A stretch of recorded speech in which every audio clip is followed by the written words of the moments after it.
disfrutar de la alabanza a nuestro Dios, ¿verdad? Es muy bueno, ¿verdad? Acercarnos a la presencia de Dios con la adoración, la alabanza, los cantos. Y de verdad que disfrutamos este tiempo. Queremos que no termine nunca. Si usted cree que termine, usted debe estar muy mal. ¿Oyó? Le recomiendo terapia intensiva para que busque ayuda de Dios y usted pueda también disfrutar del gozo, de la presencia. Sepa que, oye, si Dios pudiese hacer un milagro aquí y hacerse visible por un segundo, no sé qué pasaría, qué se desataría, por lo menos por gratitud, que nosotros, no mereciendo nada, Dios haya sido tan bueno para nosotros, nos rescató del pecado y nos ha dado la vida que tenemos. Amén. Una vida extraordinaria para la gloria del Señor. Y esa vida que tenemos es solo un regalo de Dios, por eso lo alabamos. Y nos brota los cantos y las alabanzas con libertad, porque tenemos motivos. Y a veces lloramos, yo lloro, a veces la alabanza me conmueve, porque me siento afectado por ser tan bendecido cuando no lo merezco nada. Amén. Cuando no merecemos nada y seguimos siendo bendecidos por nuestro Dios. Bueno, honramos a Dios y Él es el único que en este lugar merece la gloria y la honra. Quiero hacer mención especial que aquí está el pastor Larry Piñero con su esposa Andy. El pastor Larry, la primera iglesia que Dios me permitió plantar y dejarla más o menos plantada, es el que está allá como pastor. Y su esposa Andy, y gracias a Dios por estar aquí esta mañana con nosotros acompañándonos. Vinieron para el entrenamiento que hicimos en La Bonita esta semana y se quedaron hasta hoy. La otra pareja es muy importante porque no solamente es pastor de la iglesia donde yo vengo anterior, sino también que es mi cuñado, el hermano de Daisy y su esposa Lulfia. Por eso estamos contentos que estén con nosotros en este día. Y bueno, espero que les saluden y los aprieten y se den cuenta que es tan bueno estar aquí que vale la pena venirse para acá, ¿verdad? Que Dios les bendiga, hermanos, y estamos contentos que estén con nosotros. Hoy vamos a comenzar, hoy no va a ser un sermón como lo que acostumbro, porque es una introducción a un libro y va a ser algo diferente. Pero déjame decirle algo muy importante. Vamos a estudiar el libro de Hechos.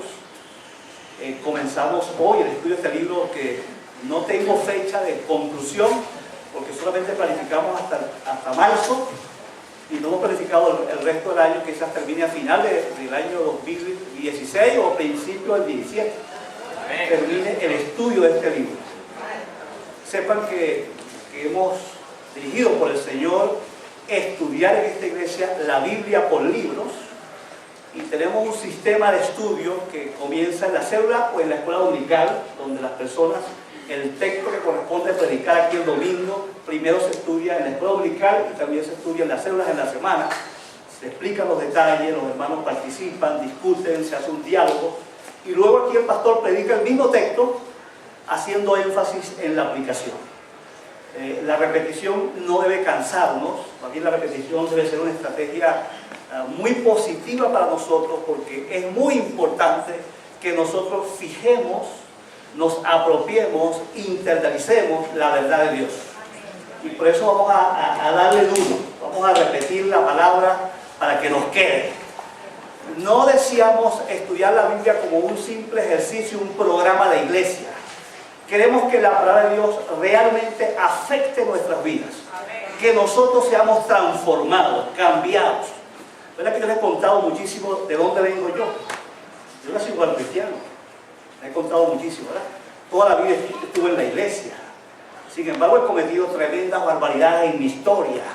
Y muchas veces, aún estando escuchando la Biblia todas las semanas, teniendo un papá que hacía cultos bíblicos todas las noches, un culto de 1 hora, 1 hora y media, que me tenía hasta aquí, ¿hasta cuándo? Biblia parejo, esa palabra en muchas áreas de mi vida no estaba haciendo cambios ni transformaciones, seguía siendo un pecador. Pero no queremos que sea así, hermano. Queremos que en la medida que Dios use estos libros, la palabra de Dios toque nuestras vidas. La palabra de Dios no está escrita para informarnos, sino para transformarnos. Queremos un pueblo transformado por la verdad de la palabra, que realmente eso se traduzca en toda la existencia nuestra. Yo viva la palabra en la relación con mi pareja y ame a mi esposa y la cuide conforme al plan de Dios, con la relación de mis hijos, en la administración de mis finanzas, en la relación con mis vecinos, en mi trabajo, en la sociedad, en mi capacidad puesta por Dios para ser un factor de transformación en el medio que me rodea. ¿Cuánto dicen amén a esto? No queremos simplemente ser religiosos, una rutina de venir cada semana a escuchar una palabra. Queremos que este mensaje de Dios nos afecte y nosotros respondamos con humildad a esa revelación y podamos disfrutar que realmente tenemos un Dios vivo. Y quien tiene a Dios tiene la vida. ¿Se acuerdan lo que aprendimos en el retiro? Quien tiene al Hijo, al que no tiene el Hijo, bueno, si tenemos al Hijo de Dios, a Jesucristo, disfrutamos de la verdadera vida. Solo es posible con la verdadera vida cuando tenemos a Cristo. Nosotros no seguimos una religión, no seguimos un sistema, seguimos a una persona. Y la persona se llama Jesucristo. Y quien tiene una relación con Jesucristo va a cambiar. Amén. Entonces yo les animo que en medio, pásame el agua por favor, en medio del estudio de este libro que comenzamos hoy, comience a leer el libro de Hechos, por favor. Comience a leer el libro de Hechos. Léalo muchas veces. Trate de familiarizarse lo más que pueda, listo, no. Lo más que pueda con los principios de ese libro, y esperamos que ese libro vaya haciendo efecto en nuestras vidas, porque ese libro fue inspirado por el Espíritu Santo. Déjame decirle algunas cosas introductorias. Voy a primero compartir, antes de entrar a una pequeña introducción del libro, algo que escribí recientemente para una exposición que hice para la FTE de aquí en Caracas sobre realidades de la iglesia en Venezuela. Escogí unos 4 o 5 puntos que quiero compartir, cosas que me preocupan de la realidad de la iglesia en Venezuela. Y de verdad les comparto esto porque deseamos, se lo digo de corazón, por amor a Dios, que Ríos de Agua Viva no sea una iglesia más del montón. Que Ríos de Agua Viva sea una iglesia realmente, que ese nombre que tiene sea una realidad en nosotros. Seamos, verdad, un río de agua viva. Amén. Despertad, por favor. Dice la Biblia, o no dice la Biblia, dice los pensamientos que tracé en este escrito. Ya después leo la Biblia. Dice así: la iglesia hoy, en su mayoría, desconoce el Evangelio con todas sus implicaciones. Predicamos religión, tradiciones humanas, edificamos un sistema de entretenimiento que nos tiene cómodos, distraídos en cientos de cosas buenas, pero que no son el Evangelio verdadero de Cristo. La gente confía en lo que hace y no en lo que Dios hizo por ellos por medio de Cristo. Tenemos un pueblo inmaduro que no es capaz de discernir el tiempo que vivimos, ni mucho menos tener respuestas críticas ante un régimen político que estimula una pseudo religión de Estado y oprime con toda clase de injusticia e incompetencia. La sal parece que está perdiendo su sabor. La iglesia es una comunidad que no está estudiando y aprendiendo la palabra de Dios. Si hay algo grave hoy en Venezuela es la poca capacidad que tiene la iglesia para interpretar la palabra con fidelidad. Esto produce una iglesia dependiente que descuida la centralidad de la palabra de Dios y expuestas al peligro de la falsa doctrina. Existe un sector importante de la iglesia que carece de la habilidad de analizar lo que le dicen los predicadores, si lo que le dicen los predicadores es la verdad. Y eso no puede ser. Hay falta de discipulado, no hay radicalidad en el seguimiento de Cristo. Se toma muy a la ligera las exigencias de Cristo. La iglesia hoy es un club de desobedientes, de personas que no se apartan del pecado y que no dan ningún fruto para el reino de Dios. Sigo diciendo, en el país hay cientos de iglesias que todavía no están debidamente establecidas, que en su mayoría desconocen la eclesiología del Nuevo Testamento. Hay grupos de personas que por el simple hecho de que tienen un local y hacen culto, ya creen que son iglesias. Otros limitan cualquier cosa sin verificar si son bíblicas o no. Otras iglesias se limitan a tener reuniones en un local, permanecen aisladas, animándose entre ellos y sin ningún efecto en el mundo que les rodea. La espiritualidad es poco profunda. Esa debilidad nos hace una iglesia débil y que experimenta poco o nada del poder de Dios. Algunos consideran las expresiones emocionales como señales de espiritualidad y evalúan a las iglesias en base a gritos, danza, gente cayéndose o expulsando demonios. Otros conciben la espiritualidad como activismo y legalismo. La sujeción a Cristo en la vida total, la vida en la plenitud y el poder del Espíritu y la acción transformadora hacia el mundo que nos rodea brilla por su ausencia. Hay una ausencia notable de visión misionera. El mayor número de nuevos en nuestras congregaciones llamadas protestantes son creyentes desplazados de la Iglesia Católica o de otras iglesias evangélicas. Abunda el turismo evangélico, creyentes que deambulan por las iglesias de acuerdo a la moda o a su propio hedonismo. Aún hay muchos lugares en ciudades y pueblos que carecen de iglesias. Grupos religiosos como los musulmanes crecen en nuestras narices y no estamos haciendo nada. Las etnias indígenas están atendidas por unas pocas iglesias y el envío de misioneros, de obreros a otras partes del mundo es muy bajo. Pero el problema mayor está en nosotros mismos. Estamos tratando de edificar una iglesia con un grupo de personas que no ha sido redimida por la sangre de Cristo. Hay una terrible falla que tenemos, es que el grueso de nuestros asistentes a los templos no es capaz ni de explicar el Evangelio. Y muchos son capaces de decir por qué son salvos. ¿Sí o no? Hay una indiferencia hacia las nuevas realidades de la sociedad humana. No tenemos respuesta hacia problemas antiguos y nuevos como el ateísmo, la santería, el espiritismo, el culto a los políticos, la homosexualidad, el aborto, el matrimonio entre personas del mismo género, la participación política, la influencia de las redes sociales, el embarazo precoz, la violencia, los presos, la corrupción, la injusticia descarada, los que ejercen el poder. Hay un silencio cómplice a todo lo antes mencionado. ¿Sí o no? Hasta ahí es suficiente. Son 8 páginas. ¿Está bien? Solo para mostrarle por qué Hechos va a ser un libro importante para nosotros en este tiempo. Va a ser un libro vital. Va a darnos respuesta. La Biblia está compuesta o el Nuevo Testamento, perdón, está compuesto por 2 secciones, ¿verdad?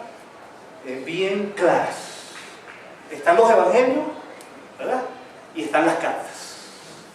Pero en medio de esas 2 secciones tan importantes está el libro de Hechos. Si usted se imaginara la Biblia sin el libro de Hechos, usted brincara desde la experiencia de los evangelios a las cartas y notara un tremendo vacío. Por eso este libro es fundamental, porque vamos a observar lo que Dios, a través del Espíritu Santo, siguió haciendo justamente después que Cristo ascendió a la gloria. Y cómo se estableció la primera iglesia de aquel tiempo. Amén. En medio de todo ese imperio romano de persecución, de opresión y de rechazo. El libro de Hechos entonces relata la transición entre la vida de Cristo y los inicios de la iglesia. Explica cómo un minúsculo grupo de personas que seguían a Cristo trastornaron el mundo entero. ¿Qué les parece? Como un grupúsculo de personas afectadas por el poder del Evangelio lograron afectar el mundo de aquel tiempo, y peor, un mundo pagano gobernado por el imperio romano. Sin embargo, no hubo nada que pudiese detener la expansión del Evangelio. Amén. Amén. Lucas era un médico de profesión quien ya había escrito el tercer Evangelio y había contado a Teófilo, como dice ahí en Hechos 1:1, él dice: Teófilo, te voy a compartir todas las cosas que Jesús comenzó a hacer y enseñar. Ahora, él consideraba importante conectar, ¿verdad?, la ascensión de Cristo con lo que siguió. Especialmente para mostrar que el Evangelio no fue un factor de peligro para los romanos, sino que el Evangelio era una bendición más bien para el imperio romano. Dese cuenta. Es muy importante que veamos que en el libro se revela que el mismo Cristo en acción, cumpliendo su promesa de que Él iba a edificar su iglesia, como lo dijo allá en Mateo 16:18. Además vemos en este libro que Dios mismo, por medio de su Espíritu, había diseñado un plan maestro misionero. El texto central de todo el libro es Hechos 1:8. Pero recibiréis poder cuando haya venido sobre nosotros el Espíritu Santo. Y me seréis testigo en Jerusalén, en Judea, en Samaria y hasta lo último de la tierra. De alguna manera vemos allí como una especie de diagrama o diseño del plan de Dios para las misiones. Comenzarían allí en la ciudad, se extenderían luego a la provincia, irían al resto del país y luego al resto del mundo.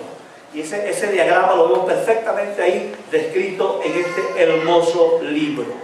Los primeros 7 capítulos de este libro relatan la vida de la iglesia en Jerusalén. Ponga mucha atención. Cómo se inició la iglesia en Jerusalén. Los 5 siguientes capítulos, el avance de la iglesia en Judea y Samaria. Y del capítulo 13 hasta el capítulo 28 se ve una descripción de cómo la iglesia desde Palestina se extendió hasta la misma, yo diría, la misma Roma, no, la misma casa del emperador romano. Usted sabía que allí en el libro de Filipenses encontramos cuando Pablo saluda a los hermanos de Filipo, le dice, todos el pretorio te saludan, ¿se acuerdan? ¿Quién es el pretorio? La guardia pretoriana, 10.000 soldados al servicio del emperador romano. Y acuérdense que para los presos tenía un soldado romano amarrado a su mano cada 6 horas. O sea, tenía 4 soldados por hora. ¿Ah? Perdón, por día. Por día. Al finalizar esa jornada de apresamiento, Pablo había afectado la vida de muchos soldados. Tanto así que los soldados romanos estaban mandando saludos a los hermanos de Filipo. ¿Se dan cuenta? Y sería bueno ver ese proceso, que es un proceso que muchos hemos descontinuado. Ese proceso debe continuar poderosamente extendiéndose de acuerdo al plan de Dios. En Hechos encontramos 18 predicaciones de Pedro, de Pablo, de Esteban y de otras personas. Y muestran, en estas predicaciones se muestra una profundidad en el conocimiento del Evangelio. Y va a ser una bendición analizar esas predicaciones con detalle. Vamos a disfrutar de las primeras predicaciones, de los primeros predicadores, hermanos, de la vida de la iglesia. Empezando por el apóstol Pedro, que se lanzó ese tremendo sermón y se convirtió en 3.000 personas en un solo día. Amén. Qué bueno va a ser este libro. Bueno, el tema del libro se resume como una descripción de la propagación del Evangelio de Cristo en el poder del Espíritu Santo desde Jerusalén hasta los confines del territorio romano. ¿Qué les parece ese tema del libro? Se lo repito, como una descripción de la propagación del Evangelio de Cristo en el poder del Espíritu Santo desde Jerusalén hasta los confines del mundo, porque también ahí fue el comienzo de lo que significó que nosotros hoy tengamos el Evangelio. ¿Qué les parece? Vale la pena volver allá, a ese comienzo, y revisar esos principios de cómo ellos comenzaron, qué les dio eficacia como iglesia. Vamos a revisarlo en el nombre de Jesús. Hay cosas importantes en este libro. Yo tomé 3 básicamente. Primero, hay algo, una verdad fundamental en este libro, que es la presencia y el poder del Espíritu Santo. Y vamos a ver cómo la iglesia se inicia con una manifestación extraordinaria del Espíritu y cómo cada acción de la iglesia termina por la obra del Espíritu Santo. Y vamos a ver detalles extraordinarios. Por ejemplo, agarran a Pedro y a Juan y lo meten preso y los castigan y los azotan y le prohíben terminantemente que hablen de Cristo. Y dice la palabra que con la misma salieron por la puerta y comenzaron a predicar a Jesucristo. Y dice la Biblia, y cita el autor Lucas en una forma clara, que estaban llenos del Espíritu Santo. Solo el Espíritu Santo le produce a uno los pantalones para hablar sin miedo a Jesucristo en cualquier lugar. Amén. Amén. ¿Cuánto quiere ese Espíritu Santo? Amén. Y así el Espíritu fue obrando, actuando en la vida de la iglesia, en las sanidades, en los milagros, en la transformación de la gente, en las conversiones milagrosas. ¿Usted cree que el Felipe y el etíope, esa experiencia, que ese etíope va comiendo por ahí, y ese encuentro, ¿quién produjo ese encuentro ahí? El Espíritu Santo. ¿Quién escogía a los misioneros? El Espíritu Santo. ¿Quién convierte a las personas? El Espíritu Santo. Necesitaba la iglesia de hoy, necesita la iglesia de hoy una revisión de su conocimiento acerca del ministerio del Espíritu Santo en la vida de la iglesia. Y hay demasiadas distorsiones. Hay los grupos que creen que no se va a hablar del Espíritu. Cuidado, que es una broma, cuidado. Reaccionando a los extremos, a los fanatismos. Entonces ya algunos se van para el otro lado, se arrinconan aquí. No hablemos del Espíritu. Y cualquiera que hable del Espíritu lo ven feo, porque cree que el tipo está, no sé. Y el otro grupo que habla tanto del Espíritu, que distorsiona también las verdades de la palabra. Amén. Y le atribuye a cualquier manifestación por el Espíritu, porque no conocemos. Les he enseñado que en la Biblia encuentro por lo menos 25 ministerios del Espíritu Santo. Amén. Y esos ministerios, cuando Jesús dijo, yo no voy a dejar huérfana, ¿se acuerdan? Precisamente la iglesia no está huérfana. Nos dejó el Espíritu Santo para que esté con nosotros para siempre. Ese poder del Espíritu es el que nos empodera, nos capacita, nos habilita para cumplir la misión hoy por encima de cualquier circunstancia. Amén. ¿Sí o no? Entonces vamos a revisar eso, vamos a ver cómo el Espíritu obraba en cada circunstancia. Vamos a ver esos hechos extraordinarios. Vamos a ver el inicio de la iglesia, su origen, su característica, el mensaje de la iglesia. La iglesia, el tema de predicación de la iglesia era Cristo. Se predicaba su muerte, ¿verdad? Su sepultura y resurrección. Eso era central en el mensaje de la iglesia, de esa iglesia primitiva. Y predicaban lo que Cristo hizo. Usted va a ver en cada sermón que no predicaban otra cosa, sino lo que Cristo hizo por nosotros, no lo que nosotros hacemos por Cristo. Amén. ¿Ven la diferencia? Ahí está la diferencia entre aquellos que realmente tienen el Evangelio y los que no lo tienen. Y este punto es muy esencial. La iglesia primitiva, el libro de Hechos nos va a relatar la vida de la iglesia primitiva, la vida extraordinaria de esa comunidad donde había conversiones, donde había milagros, donde la gente compartía uno con los otros lo que tenían, donde había alabanza, había adoración, había alegría, y no solamente había alegría, había impacto social. ¿Está bien? Déjeme volver otra vez al documento que tengo aquí, al documento inspirado, sagrado del pastor Ariel, que dice así, déjeme leerle una cosa aquí. Hay una encuesta anual, hay un ministerio que está en Estados Unidos y Canadá, que produce una información cada año sobre lo que pasa en el mundo con el mundo cristiano. ¿Está bien? Ve lo que dicen aquí. Eso se llama Pew Research Center. Se llama el centro. Y dice, Guatemala tiene el 41% de los cristianos. ¿Vean? Nicaragua tiene 40%, Honduras 41% y El Salvador 36%. O sea, que estos 4 países son los países latinoamericanos de mayor crecimiento. ¿Usted se imagina que de cada 10 personas aquí en Venezuela hubiese 5 o 4 creyentes?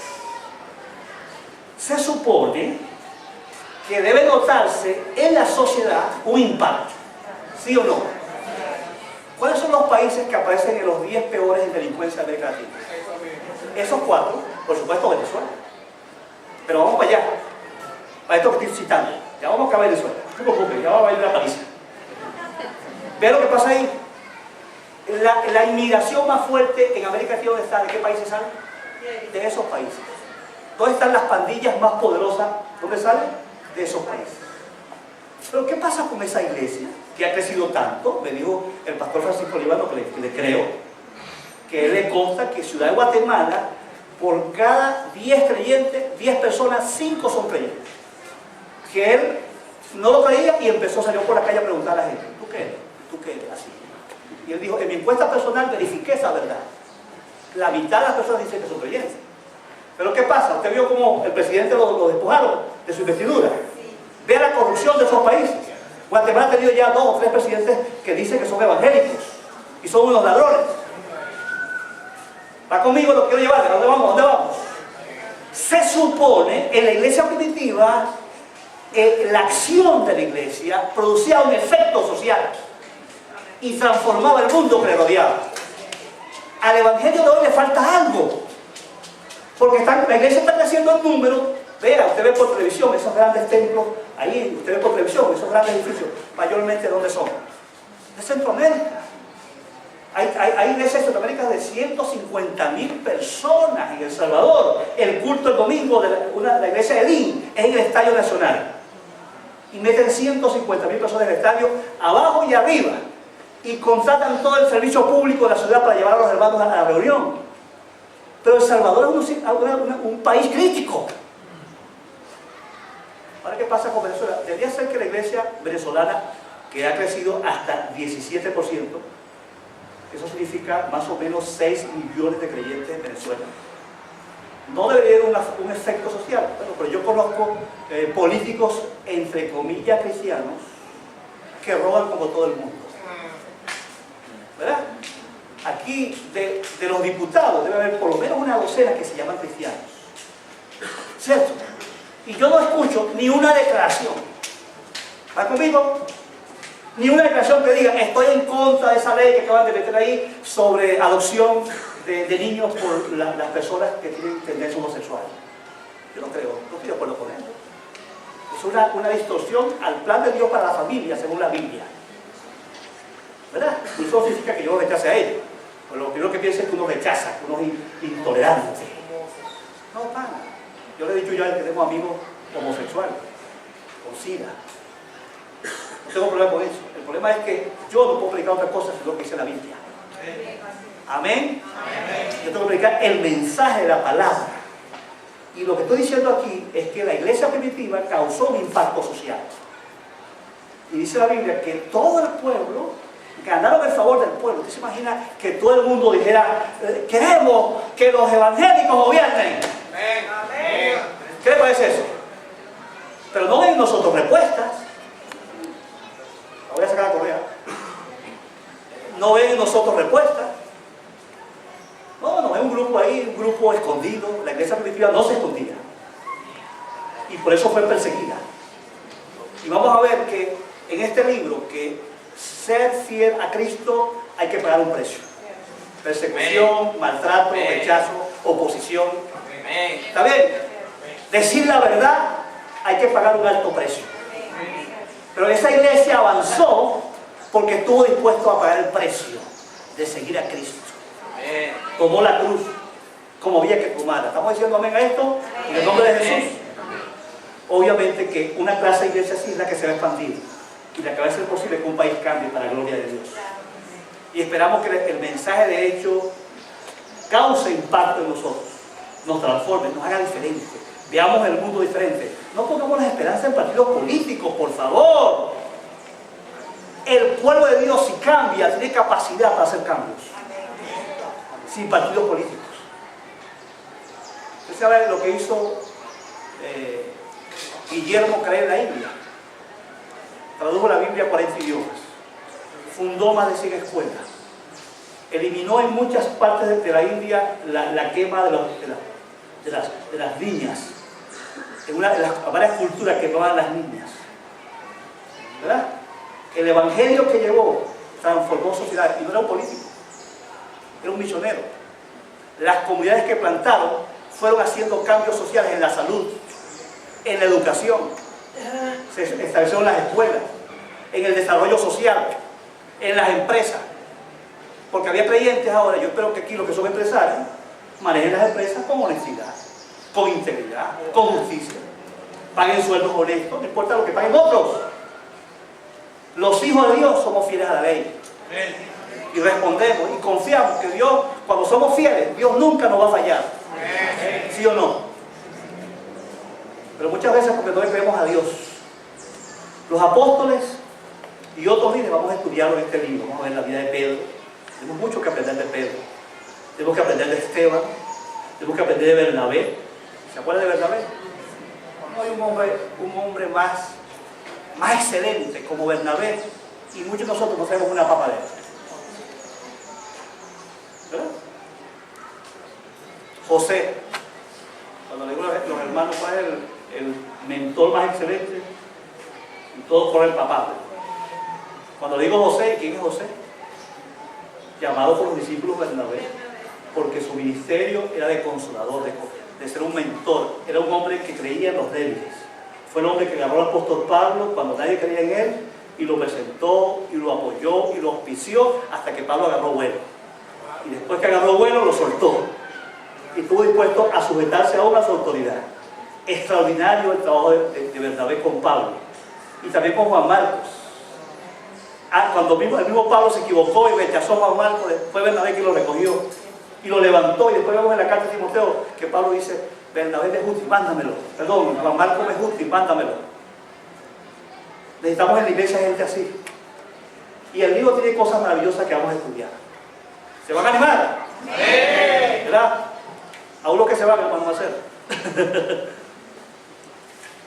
Vamos a animarnos a estudiar con ganas este libro que tiene muchas cosas. Voy a terminar con estas cosas, con 7 puntos. ¿Por qué es relevante este libro para nosotros hoy? ¿Sabes? ¿Por qué es relevante este libro para nosotros hoy? Número 1. La iglesia ya no depende del poder de Dios. Muy poco hacemos dependiendo del poder de Dios. Hacemos mucho dependiendo de nuestras propias fuerzas. Tú sabes una cosa, nosotros hemos degradado a Dios y no estamos confiando suficientemente que el cristianismo es la única fe que tiene un Dios vivo. Amén. Amén. Los demás dioses son dioses muertos, no tienen poder para hacer nada.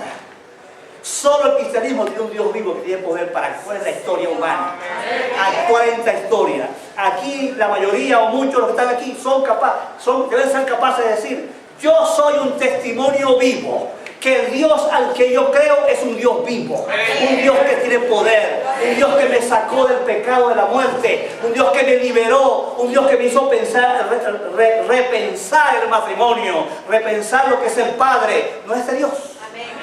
No es el Dios que tenemos, un Dios real. La iglesia tiene que volver a depender del poder de Dios. No de hombres, no de sistemas, no de programas. Yo me paro ahí a orar y digo: Señor, lo que sucede aquí cuando yo me paro aquí es lo que tú hagas. Yo dependo de eso. No es cuánto haya estudiado, ni cuánto sepa, sino lo que tú vas a hacer en esos corazones. Es lo que yo creo y ese debe ser el corazón de todos. No esperando del pastor palabra, esperando de Dios palabra. Él sí va a hacer porque Él te ama. Y te ama mejor que yo. Dios te ama. Dios tiene un plan para tu vida. Dios tiene un programa para ti. Dios tiene un proyecto de vida para ti extraordinario. ¿Cuánto lo creen? Pero tú sabes que con nuestra fuerza no podemos caminar en ese proyecto. Tenemos que aprender a caminar con la ayuda de Dios. Que Dios nos fortalezca con su gracia y su poder. Y la iglesia de Hechos es una iglesia que dependió del poder. ¿Se acuerdan cuando Pedro estaba preso? Aquí el primer apresamiento de Pedro, ¿se acuerdan? Dice que mientras la iglesia oraba, un ángel del Señor, y Pedro estaba en una nota ya, pensaba que estaba soñando, ¿verdad? Y Dios lo agarró el ángel lo agarró por una mano y lo sacó de la casa, ¿se acuerdan? Y las puertas se iban abriendo. Y cuando llegó a la calle, allá a la calle, bueno, dice la Biblia que Pedro entonces, no estaba dormido. Es verdad. ¿Lo ven ahí la Biblia? Hechos 12. No estaba dormido, es verdad. Dios me sacó de la cárcel y se fue caminando, ¿cierto? Y cuando llegó los que estaban orando, bueno, no creían que Dios respondía las oraciones, ¿se acuerdan? Y roda la cuchilla en la puerta: mira, Pedro está ahí, y salió corriendo. Y cuando llegó allá, los hermanos que estaban orando dijeron: no, es un fantasma, ¿se acuerdan? Pero pensaron que es un demonio. Y después fueron a ver, ciertamente era Pedro. ¿Cuántos creen en un Dios que tiene poder para abrir las puertas de la casa? Tiene poder para sanar tu vida, para sanar tu enfermedad, para sacarte del pecado, para darte una vida y vida en abundancia. Creemos aquí en el libro de Hechos, vamos a disfrutar de situaciones extraordinarias donde se manifiesta el poder de Dios. Y la iglesia de hoy debe volver a confiar en el poder de Dios. Amén. Los hermanos presionan a uno: hermano, hay que hacer esto y esto y esto. Hermano, a veces hay que tranquilizarse. Estamos haciendo mucho con nuestra propia fuerza. Nos falta descansar en Dios. Dios tiene poder. Yo mientras oraba ahí, y uno de los cantos que estaban aquí sobre Dios, su gracia, su poder, Yo decía, Señor, yo estoy esperando hoy y mañana un milagro. Y le diga, Señor, estoy esperando ese milagro. Tengo una paz increíble de que Dios va a hacer milagro. Y lo voy a ver. Lo estoy esperando. Porque creo en un Dios que escucha y hace cosas buenas a los hijos que lo aman. ¿Lo creemos? Ok, Dios va a tocar un corazón por ahí. Y el que no obedezca, ay, ay, ay. Número 2, Cristo ha sido devaluado de la predicación. Hoy no es el evangelio lo que se predica. ¿Ah? Ahí no está Cristo en el mensaje. Hermano, revise, vea por televisión otros predicadores famosos que predican. No aparece Cristo, ni se abre la Biblia. Algunos no abren la Biblia para predicar. Un evangelio sin Cristo no es el evangelio. Amén. Entonces, cuidado.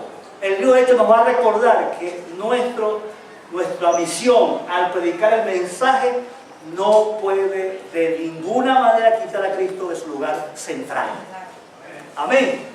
El cristianismo depende de punta a punta de Cristo. Sin Cristo no es cristianismo. Amén. Es importante este libro por esa razón, porque estamos rodeados de personas que no están predicando a Cristo. ¿Saben? El Cristo del púlpito ha sido devaluado, ha sido quitado. Tenemos que retomar estas verdades en el nombre de Jesús. Número 3, la iglesia ha abandonado los fundamentos básicos para ser establecida. Abundan clubes, no comunidades bíblicas. Usted ve ahí lo que dicen, si estudiamos con detenimiento todos los elementos que utilizó el apóstol Pablo en el libro de los Hechos para plantar las iglesias. ¿Qué hizo Pablo? ¿Cuáles eran los elementos ahí? Primero, predicó Cristo, le llevó el mensaje. ¿Está bien?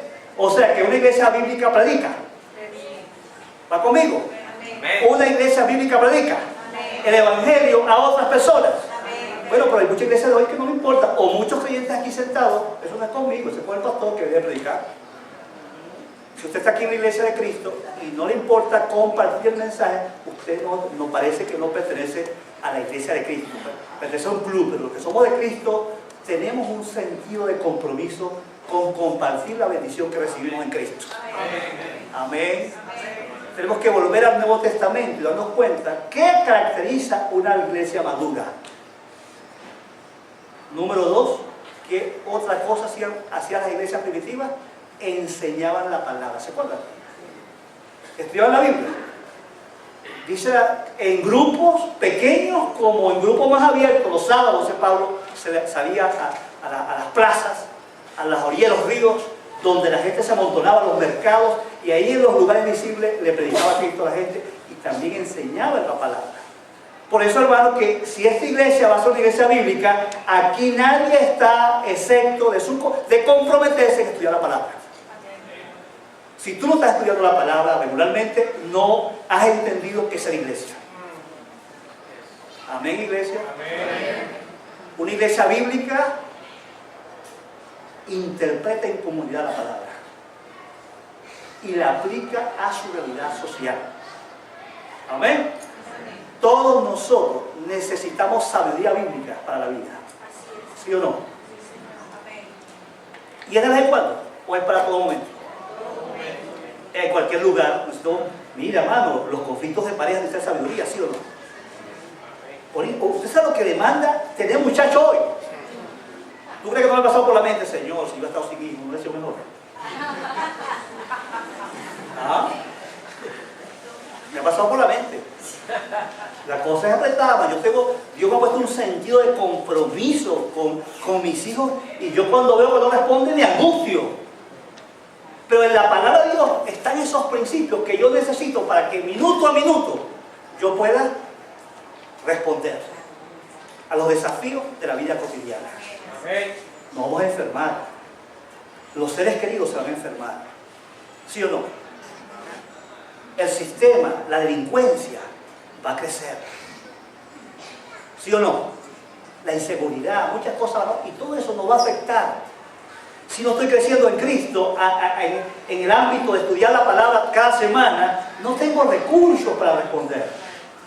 La palabra de Dios es viva y eficaz. Esa palabra, cuando llega al corazón, me va a afectar mi vida. Y cuando voy a responder a las situaciones difíciles, respondo con la palabra. ¿Le parece, hermano? Por eso es importante estudiar la palabra. No pueden tomar una iglesia verdadera, estudia. Si usted es iglesia, usted está comprometido con estudiar la palabra. No tenemos que estar detrás de usted rogándole. Esos son los principios que tenemos que revisar a la palabra, revisar en la Biblia qué es ser iglesia. Amén. La vida en comunión. Algunos son como unas personas que van y vienen y nunca se integran a la vida de la iglesia. Somos una comunidad, una familia, hermanos. En el libro de los Hechos vamos a ver que esta iglesia vivía en comunión, compartía lo que tenía, se amaban, se cuidaban, se protegían. ¿Cierto? No somos un club que se ve los domingos, nos saludamos lindo y bello. Somos una comunidad que está conectada todo el tiempo. Amén. Y nos apoyamos, y nos cuidamos, y nos protegemos. Pero usted está esperando que otros lo busquen. Usted tome la iniciativa si usted es iglesia. Vamos a ver todas esas cosas. No voy a seguir revisando más lo que es Iglesia Madura, para solo un pequeño recorrido. Que en el libro de los Hechos vemos estos principios. Sobre todo el principio de que la iglesia de los Hechos era una iglesia misionera. Una iglesia abocada a llevar el mensaje a otros. A todos los lugares donde no se haya predicado a Cristo, la iglesia se había comprometido. Entonces, hermano, para concluir, la iglesia no tiene impacto social ni político suficiente. Y deseamos que el libro de los Hechos nos anime a hacer otro tipo de iglesia. Amén. Una iglesia que entienda que el evangelio se puede vivir donde quiera que Dios me ha puesto. ¿Usted cree que Dios se equivocó para ponerlos ustedes en el mundo de la finanza, los que trabajan en los bancos? Aquí el hermano Carlos y todo su combo, para no mencionar otros, que están metidos en el mundo bancario. Usted está ahí para ser un factor de cambio en ese mundo, ¿sí o no? Los que están en educación, ¿están ahí por accidente o Dios me llevó ahí? Los que están en las universidades, en los colegios, los que están en los hospitales, las enfermeras, los policías, los guardias nacionales, están allí. Oye, hay un rechazo, por ejemplo, al mundo de los abogados. La gente ya, todo el mundo, busquen un abogado confiable, busquen, porque no hay abogados. ¿Cómo es posible que si hay cientos de abogados cristianos no podamos tener una lista para recomendar? Porque no hay. ¿Ah? Oye, la gente dice, no puedo confiar en ningún policía, en ningún guardia, porque son unos malandros también. ¿No sería importante que hoy tengamos cristianos que son guardias nacionales y policías que respetan los valores del reino? Está bien, pero nosotros no podemos estar aquí con los cruzados. ¿Por qué no hacer algo aquí en Baruta para afectar a los policías de Baruta? Teníamos confianza en esta policía hace mucho tiempo y han pasado los años y cada día se pierde la confianza. Hay una corrección desmedida en la policía de Baruta. Vamos a hacer algo. Amén. Podemos hablar ya con el comandante. Tenemos muchas cosas que compartir con los policías. Nos permite un espacio semanal. Yo recuerdo que estaba en Puerto Ordaz, nos dieron en 2 sitios, en la Policía Municipal y en la base aérea, 1 hora semanal para hablarle a todos los agentes el lunes a las 7 de la mañana. ¿Verdad? Y de esos frutos, aquí asistió a nuestra iglesia, uno de los pilotos asistió a nuestra iglesia por un tiempo. Que era nada menos que uno de los pilotos del presidente Chávez. ¿Verdad? Y que no decimos nada a nadie aquí porque, bueno, vamos a ver si fue. Pero se convirtió en Cristo. Pero podemos penetrar cualquier área de la sociedad, porque Dios lo ha puesto a usted en alguna área para que usted impacte con sus principios, con sus valores. Algunos pensamos que vida cristiana es vida de templo. La iglesia, lo que pasa por la puerta, se esparce e imparte las vidas a las personas que le rodean. Y donde va a nosotros, como dice el apóstol Pablo, el aroma del conocimiento de Cristo se hace presente. Donde los hijos de Dios están presentes. Donde tus compañeros deben decir, tú eres una persona valiosa, me gusta estar contigo, dame lo que tú tienes. Amén. Porque usted entendió el evangelio. Los hermanos de la iglesia de Hechos se ganaron el favor de todo el pueblo. imaginan eso? Que cuando digan personas confiables, los cristianos. Personas honestas, los cristianos. Personas que queremos que nos ayuden, los cristianos. ¿Y por qué podemos hacer eso? ¿Por qué podemos responder a ese desafío? Porque tenemos a Cristo. El que tiene a Cristo tiene vida nueva. Y tiene vida para compartir. De su interior correrán ríos de agua viva. La iglesia de hoy carece de mucha visión misionera. Vamos a retomar eso con este libro en el nombre de Jesús. Gracias a Dios que Río está avanzando en ese proceso, pero es mucho más. Porque no piensan que visión misionera es para el pastor, Berky y un grupo de los líderes. Cada persona aquí, hasta el niño más pequeño, los padres, oiga bien, tiene que estar sembrando en sus hijos visión misionera. Tenemos un compromiso con el mundo. ¿Creen que Venezuela cambie? Todos nacemos, criamos y crecemos con el compromiso de compartir nuestra fe para que este mundo cambie, en el nombre de Jesús. Vamos a trabajar con eso. Y por último, la iglesia necesita un avivamiento. ¿Cuántos dicen amén?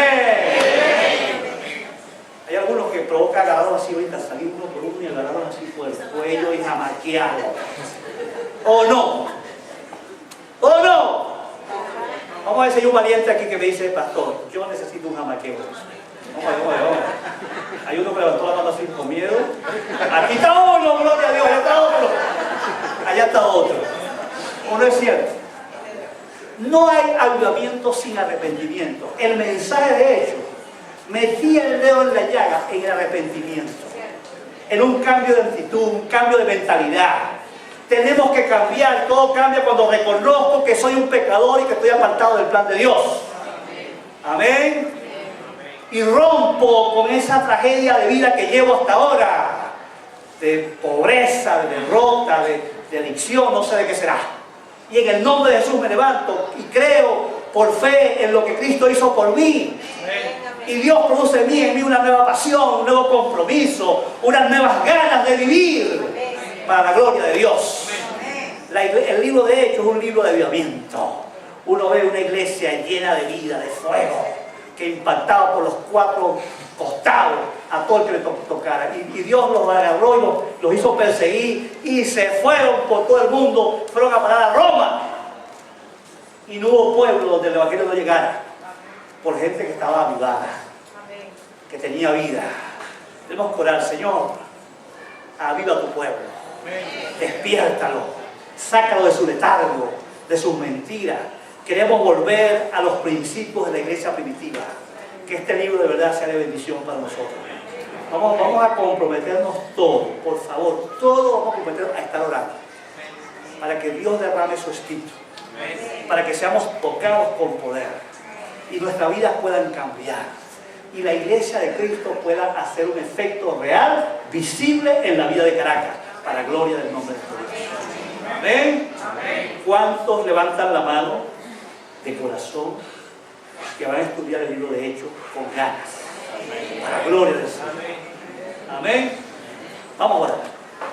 Señor, una vez más, no queremos ser parte de una parafernalia religiosa que no tiene frutos.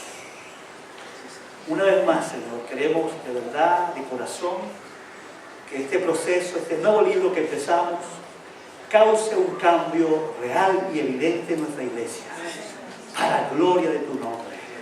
Señor, te lo pedimos con humildad. Queremos romper ciertos esquemas, ciertos patrones, ciertas mentiras, ciertas distorsiones, tradiciones que no son tu voluntad. Dígale al Señor hoy en el nombre de Jesús que va a renunciar a todo lo que Dios diga que debe quitar de su vida. Y en el nombre de Jesús, en la medida que la palabra lo confronte, usted, en obediencia a Cristo, tomará la decisión de actuar para la gloria del Señor. Padre, ayúdanos a ver tu voluntad y asumir lo que tú quieres que asumamos en este tiempo preciso de la vida de Venezuela. No estamos en Venezuela, Señor, por accidente. Fuiste tú que quisiste que estuviésemos en un país como este. Y aún en este momento histórico. Nosotros confiamos en ti, en un Dios vivo, que no nos dejará sin comida, que no nos dejará sin servicios sociales. Un Dios que nos cuidará y que no importa lo que esté pasando a nuestro alrededor, nosotros confiamos en ti, Señor. Ningún gobierno nos llenará como nos llena tú. Confiamos en ti para la gloria de tu nombre. Permítenos que a pesar del país que tenemos, en una crisis social, política, espiritual y general, Señor, podamos vivir una fe extraordinaria. Haz crecer nuestra fe, Señor. Necesitamos que aumentes la fe en ese Dios vivo que tiene poder para sacar de la cárcel, que tiene poder para proveernos, que tiene poder para sanarnos, que tiene poder para darnos entusiasmo, para darnos gozo, para darnos una clase de vida diferente, que tiene poder para liberarnos de las consecuencias de nuestros errores y darnos una clase de fe diferente. Padre, interviene en ríos de agua viva ahora, en el nombre de Jesús. Que ese Espíritu Santo que levantó la iglesia primitiva, nuevamente podamos tenerlo aquí, disfrutarlo en carne propia. Quita los miedos. Señor, yo mismo en el pasado viví etapas de miedo a lo que tú podías hacer por medio de tu Espíritu. Y por eso comprendo que algunos hermanos han apagado el Espíritu. Yo te pido en el nombre de Jesús, que si el pecado que entristece al Espíritu es la barrera, mis hermanos se arrepientan, reconozcan sus pecados, vuelvan a ti, Señor. Pero si algunos es que apagan el Espíritu, es que bloquean lo que tú quieres hacer, tú quieres quebrantarlo, tú quieres liberarlo y se niegan, Señor, en el nombre de Jesús, que ese pecado contra el Espíritu también desaparezca, que no apaguemos más el Espíritu. Y los músicos y los mujeres y todos los miembros, hasta los niños, tocados por el poder de tu presencia, cambiemos para la gloria de tu nombre. Padre, gracias por lo que vas a hacer. Confiamos que tu palabra siempre tiene vida, tiene poder. Y aunque no veamos con nuestros ojos, tu palabra está haciendo la obra en tu pueblo. Aviva este pueblo, Señor. Como decía el profeta, en medio de los tiempos, Señor, aviva tu obra. Diga conmigo, aviva tu obra, Señor. Aviva tu obra. En el nombre de Jesús. Amén. Y amén. Dios te bendiga.